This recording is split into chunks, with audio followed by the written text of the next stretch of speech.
Hello everyone, my name is Tatiana Quintero and this is my video presentation of the facilitation technique therapeutic use of sports. And without further ado, I will give you the definition of sports. Sports are competitive physical activities that are performed for pleasure, require physical effort, and are played according to fixed rules. According to Pensgar and Sorensen, sports is a term that includes 3 levels of physical activity. The first level of this is recreational sport, which is sports that we engage in for fun and recreation. Basically, just anything that you would do with your family and friends. The second level is competitive sports, which involves performance standards and imposed conditions. An example of this would be like a high school basketball game or soccer game or something like that, where there are rules and standards to the game, but it's not a professional. Which is the last one, which is elite sports, which is a limited amount of people who play on the top levels of the sporting competitions, and this would include NBA, NFL, Olympics, and any sort of sports like that. So the next section is history, description, and purpose of the facilitation technique. And I'll start by telling you that the first recorded sport in history was spear throwing, which arose because of the need of the hunters to practice their hunting skills. Fast forward to the Egyptians, bowling was the first known game that they played. Later, there was pits, which was played by the Mayans, and that game consisted in bouncing the ball through hoops that they had attached to the wall without using their hands. So it's kind of like basketball, but without using your hands. So they were used their hips.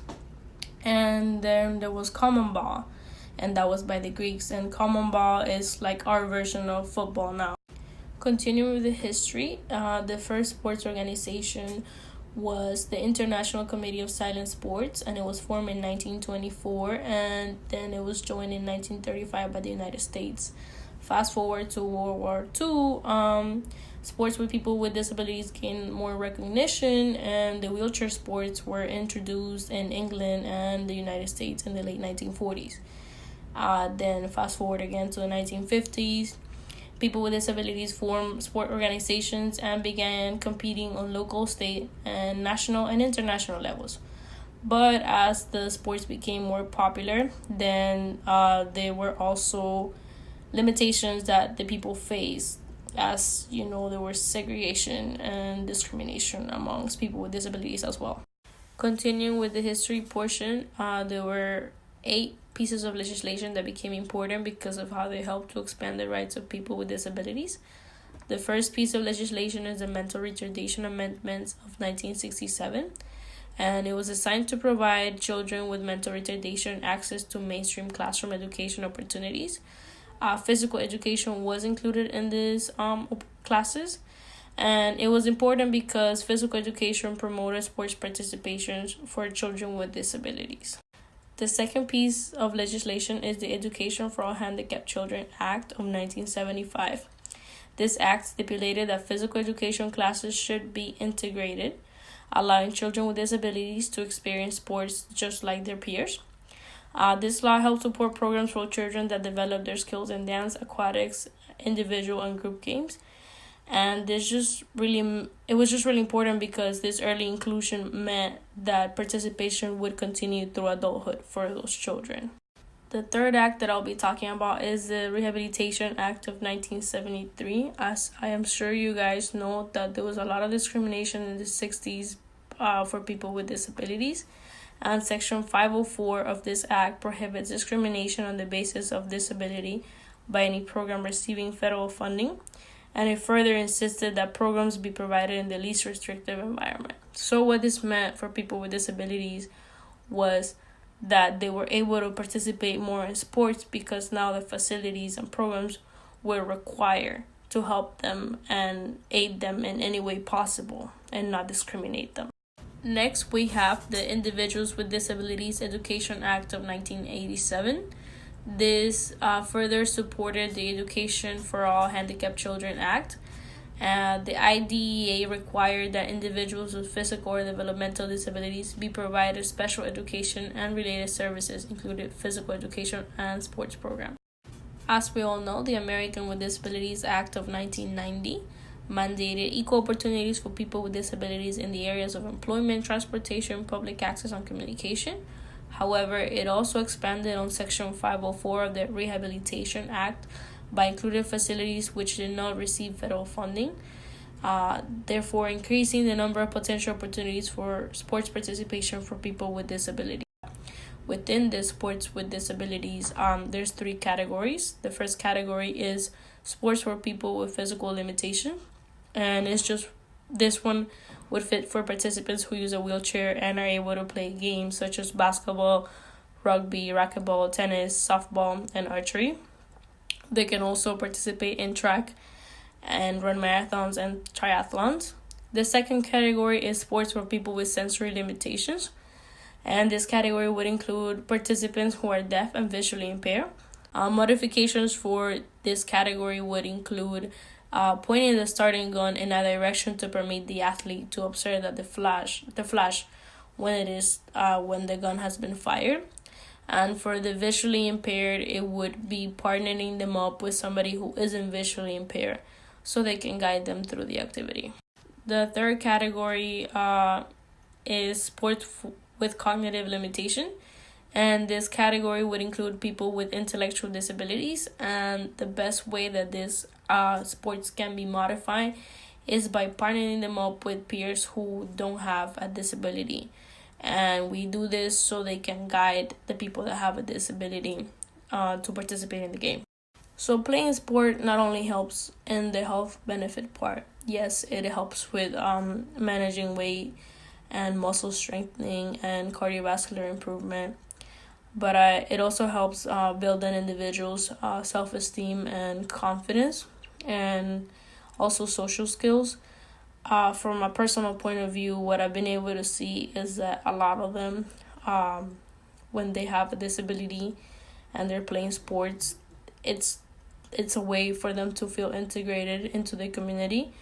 Whether they're playing with people that have disabilities or not, they're also building on their social skills because they're communicating, and some of them don't really get to do that because of discrimination or they're just shy. So their sports push them to get out of their shell. The next section I will be talking about are the theoretical foundations of the facilitation technique.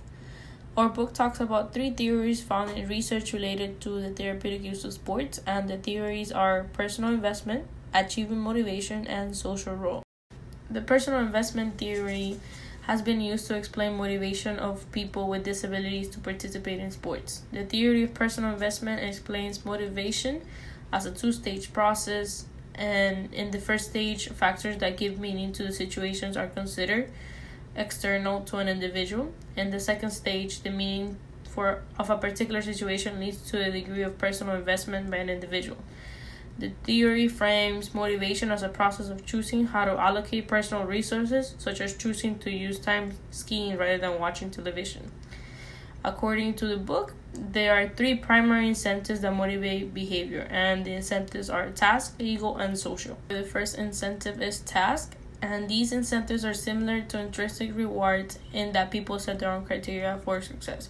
For example, people will play tennis just because tennis is fun. The next incentive is ego, and these incentives occur when people compare themselves to each other. So an example of this will be playing softball because I like to win. An ego incentive might involve a desire to demonstrate superiority compared to others as well. And then the social incentive, which these incentives are such things as friendship and just playing the sport because you enjoy the companionship of your teammates.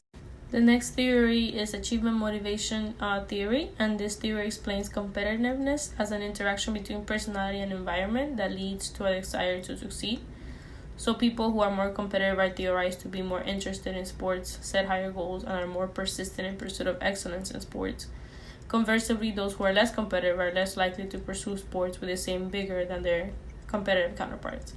So it's just basically saying that overall, whether you have a disability or not, if you're a competitive person, you are more likely to set higher goals and be more persistent in the pursuit of excellence in the sport versus a person who is just not competitive at all. The next theory is social role theory. Martin and colleagues apply social role theory to people with disabilities who participate in sports, And basically what this theory says is that people who identify themselves as athletes are likely to exercise regularly and eat healthy. And athletic identity is developed through factors such as athletic skill development and social interaction during sport participation. So if the person defines themselves as an athlete and they identify with the roles of an athlete and expect others to identify them as athletes, they will behave as athletes and consider themselves athletes and participate and do good in the sports. Our next section is effectiveness.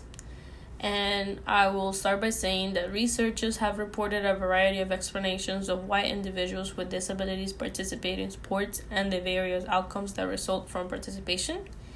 And the three major reasons as to why people engage in sports that I will talk about are participation incentives, physical effects, and psychological effects. And in each category that I just mentioned, I will mention a study that provides how effective the therapeutic use of sports is. So for the participation incentives portion, Goodwin and colleagues examined the social experience of 11 quadriplegic wheelchair rugby players from the perspective of the players. 10 of those players were males, and the average age was 33 years old. Using semi-structured focus group interviews and artifacts, participants share their experience as rugby players. During the discussions, 3 themes emerged, including "It's okay to be a quad," "Don't tell us we can't," and "The power of the wheelchair rugby." Participants identified with a shared sense of community and enjoyed the membership, fulfillment of needs, influence, and shared emotional connections. The research argued that participants use participation in wheelchair rugby to authentically express themselves through the sport.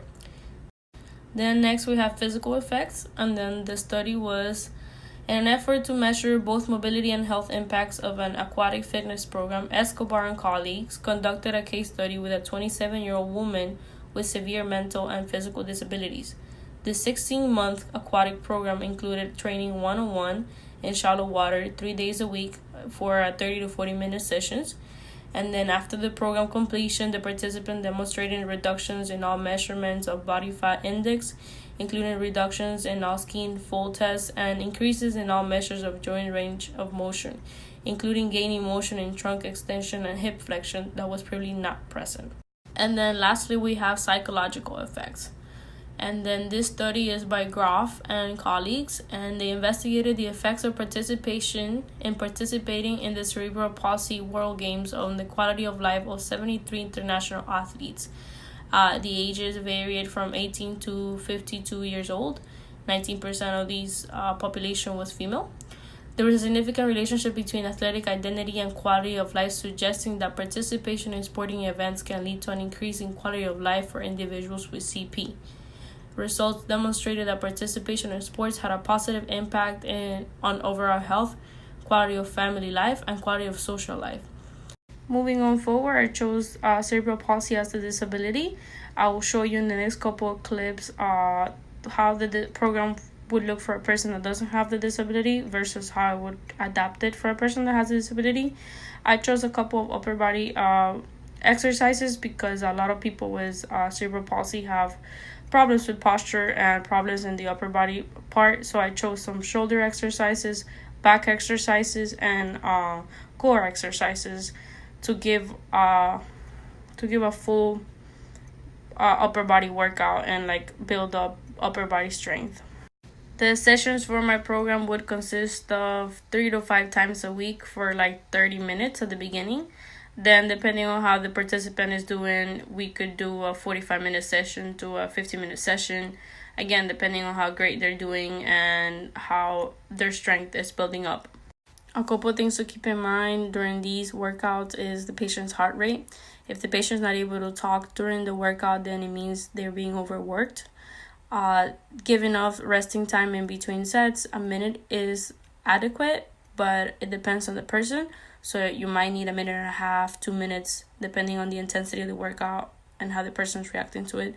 Another adaptation that I found, but I wasn't able to show in the video, is grasping cuff, which I don't have. I have a picture of it, but it's great for people with that can't grasp. So that's going to help them grasp the dumbbell or grasp any of the equipment that you're providing them.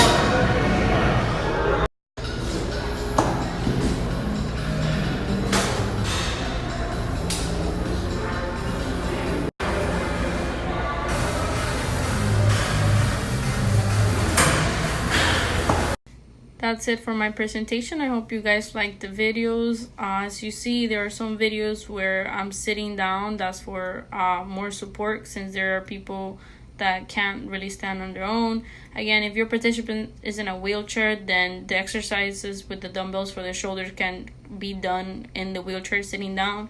The ones with the core ones, the participant could be sitting down in the machine, but they can also use their own body weight if they can't transport from the wheelchair to the machine. And the back one, as you saw, it could be adapted because you can sit the participant in a chair that has back support. And if the participant can't do it because they can't transport from the wheelchair, you can just lean in the wheelchair to the cable machine and start doing the exercise.